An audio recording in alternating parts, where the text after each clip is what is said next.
بسم اللہ الرحمن الرحیم۔ علم نور ہے۔ حضرت علی رضی اللہ عنہ نے فرمایا، خوش قسمت ہے وہ انسان جس کے لیے کوئی روئے، بدقسمت ہے وہ انسان جس کی وجہ سے کوئی روئے۔ زندگی اس طرح بسر کرو کہ دیکھنے والے تمہارے درد کی بجائے تمہارے صبر پر رشک کریں۔ حضرت علی رضی اللہ عنہ سے پوچھا گیا کہ کیسے پتہ چلے گا کون کتنا قیمتی ہے؟ فرمایا، جس میں جتنا زیادہ احساس ہوگا وہ اتنا ہی زیادہ قیمتی ہوگا۔ رشتوں کی خوبصورتی ایک دوسرے کی بات کو برداشت کرنے میں ہے۔ بے عیب انسان تلاش کرو گے تو اکیلے رہ جاؤ گے۔ اپنے دوست کو اتنے ہی راز بتاؤ کہ کل کو اگر وہ تم سے دشمنی پر آمادہ ہو تو تمہیں کوئی نقصان نہ پہنچا سکے۔ کسی انسان کی محبت پانا چاہتے ہو تو اس کو بتا دو، کیونکہ زندگی موقع کم اور دھوکہ زیادہ دیتی ہے۔ حضرت علی رضی اللہ عنہ فرماتے ہیں کہ میں جنت کے شوق میں عبادت نہیں کرتا کہ یہ تجارت ہے، اور نہ ہی جہنم کے خوف سے کرتا ہوں کہ یہ غلامی ہے۔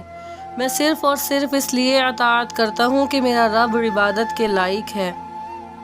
ہر انسان کی عزت اور اس سے محبت کرو، کیونکہ ہر انسان کے اندر اللہ کی کوئی نہ کوئی صفت ضرور موجود ہوتی ہے۔ اگر کسی کا ظرف آزمانا ہو تو اس کو زیادہ عزت دو۔ وہ اعلیٰ ظرف ہوا تو آپ کو اور زیادہ عزت دے گا، اور کم ظرف ہوا تو خود کو برتر سمجھے گا۔ ادب حاصل کرنا سونا جمع کرنے سے بہتر ہے۔ اپنے بچوں کو ادب کرنا سکھا کر انہیں فائدہ پہنچاؤ۔ صبر ایک ایسی سواری ہے جو اپنے سوار کو گرنے نہیں دیتی، نہ کسی کے قدموں میں نہ کسی کی نظروں میں۔ تم جنت نہ مانگو، بلکہ دنیا میں ایسے کام کرو کہ جنت تم کو مانگے۔ جو ظلم کے ذریعے عزت چاہتا ہے، اللہ اسے انصاف کے ذریعے ذلیل کرتا ہے۔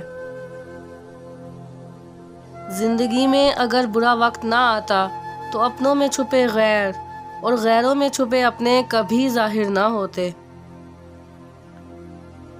ہمیشہ منفرد کردار رکھو، جیسے کہ نمک، اس کی موجودگی محسوس نہیں ہوتی، مگر اس کی غیر موجودگی تمام چیزوں کو بے ذائقہ بنا دیتی ہے۔